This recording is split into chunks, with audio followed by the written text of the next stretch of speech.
আসসালামু আলাইকুম, শুভ সন্ধ্যা। নিশ্চয়ই সবাই ভালো আছেন। আলহামদুলিল্লাহ, আমিও ভালো আছি।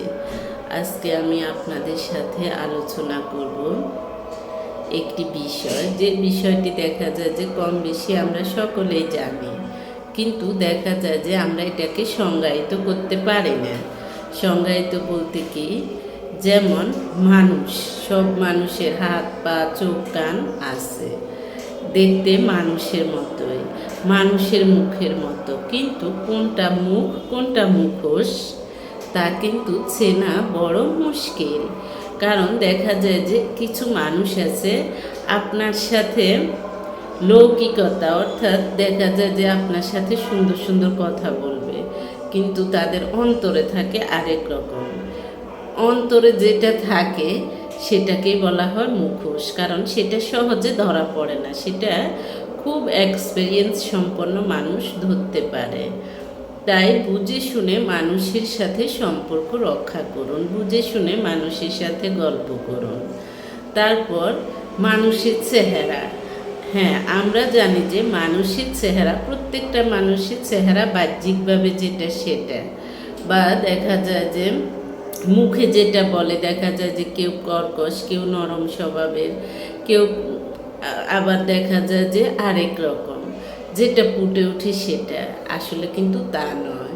প্রত্যেক মানুষের তিনটা চেহারা থাকে। তিনটা চেহারা মানে কি, যেটা সবাই দেখতে পায়, সেটা হলো তার 1 নম্বর চেহারা। তারপর হলো যেটা এমন এক চেহারা আছে যেটা শুধু সে নিজে দেখতে পায়, সেটা হলো তার 2 নম্বর চেহারা। তারপর 3 নম্বর চেহারা হলো তার অন্তর, মন, অর্থাৎ তার মন কেমন।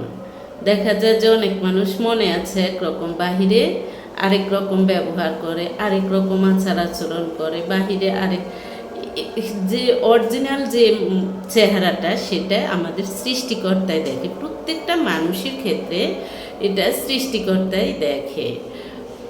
তাই মানুষকে শুধুমাত্র বাহ্যিক চেহারা দেখে বা মুখের মিষ্টি মিষ্টি কথা শুনে মানুষকে ভালো ভাববেন না।